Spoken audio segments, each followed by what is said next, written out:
అందరికీ shalom. Grace gospel ministries వారి ద్వారా జరుగుతున్నటువంటి ఈ యొక్క అనుదిన వాక్య ధ్యానంలో ప్రార్థన. సర్వోన్నత స్థలములలో నివసిస్తూ వేలాది దుతులతో నిత్యము పరిశుద్ధుడు పరిశుద్ధుడు అని ప్రతి గానములతో పొగడబడుచు ఆరాధింపబడుచున్న మా అదోనాయ్ మీ ఘనమైన నామమునకు స్తుతులు స్తోత్రాలు చెల్లించుకుంటున్నాం. జలములలో బడి దాటినప్పుడు నేను నీకు తోడై ఉందును అని వాగ్దానం చేసినట్టు అదోనాయ్ మీకు స్తోత్రం. నదులలో బడి వెళ్ళినప్పుడు అవి నీ మీద పొర్లి పారవు అని వాగ్దానం చేసినటువంటి అదోనాయ్ మీకు స్తోత్రం. నీవు అగ్ని మధ్యను నడుచున్నప్పుడు కాలిపోవు, జ్వాలలు నిన్ను కాల్చజాలవు అని వాగ్దానం చేసినట్టు ఎలోహిం మీకు స్తోత్రం. యావేనగు నేను నీకు దేవుడను, ఇజ్రాయేలు పరిశుద్ధ సర్వశక్తిమంతుడైన నేను నిన్ను రక్షించువాడను అని వాగ్దానం చేసినటువంటి అదోనాయ్ మీకు స్తోత్రం. అరణ్యంలో త్రోవ కలుగు చేయుచున్నాను, ఎడారిలో నదులు పారజేయుచున్నాను అని వాగ్దానం చేసినటువంటి అదోనాయ్ మీకు స్తోత్రం.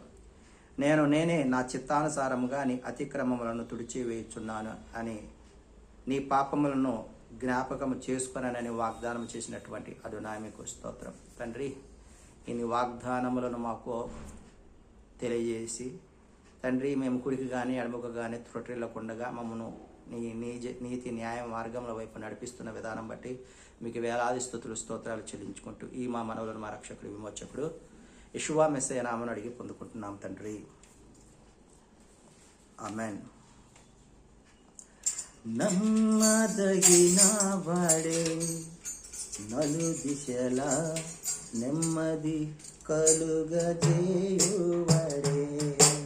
నమ్మదగిన వాడే నలు దిశల నెమ్మది కలుగజేయువాడే. నా జీవితము జీవితమంతా కనుసరించినడే,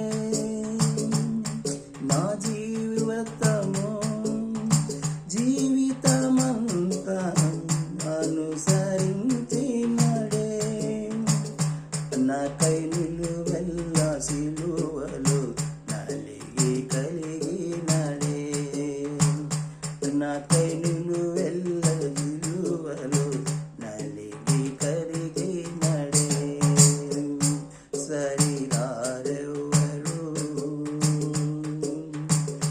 నా ప్రియుడైన యేషూవకు, శరీరారెవరు నా ప్రియుడైన యేషూవకు. సర్వము నెరిగిన సర్వేశ్వరునికి, సరిహద్దులు లేని పరిశుద్ధునికి, సర్వము నెరిగిన పరిశుద్ధునికి, సరిహద్దులు లేని పరిశుద్ధునికి. శరీరారెవరు నా ప్రియుడైన యేషూవకు, శరీరారెవరు నా ప్రియుడైన యేషూవకు.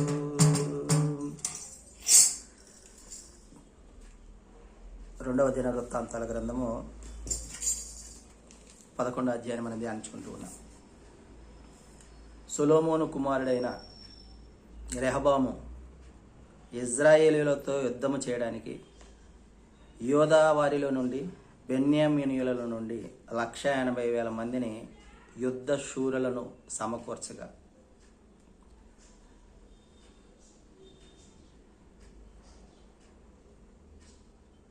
సమకూర్చున్నప్పుడు దైవజుడైన షమాయాకు యావే ప్రత్యక్షమై ఎలాగూ సెలవిచ్చును. ఏమనగా, నీవు వెళ్ళి రెహబాముకు చెప్పు, యుద్ధమునకు వెళ్ళవద్దని, ఇజ్రాయేలీలతో అన్నదమ్ముల మధ్య యుద్ధము వద్దు అని ప్రకటించము అని షమాయాకు తెలియచేయగా, షమాయా మరి ఈ యొక్క రెహబాముతో ఈ విధంగా తెలియచేయగా, అదోనాయ్ వారు యుద్ధమునకు వెళ్ళొద్దన్నారు. ఆగిపోమన్నప్పుడు రెహబాము ఆగిపోయినట్లుగా ఈ అధ్యాయంలో, యుద్ధమునికి వెళ్లకుండా ఆగిపోయినట్లుగా ఈ అధ్యాయంలో చూస్తూ ఉన్నాం. ఆ తర్వాత రెహబాము యెరూషలేములో బెత్లెహేము, ఏతాము, తెకోన, బెత్పూరు, షోకో, అదుల్లాము, గాతు, మారేషా, జీపు, అదోరాయిము, లాకీషు, అజేకా, జోర్యా, అయ్యాలోను, హెబ్రోను అను యోధా బెన్యామీల పట్టణాల ప్రాకారములు కట్టించినట్లుగా ఈ అధ్యాయంలో మనము గమనించగలం. షలోం.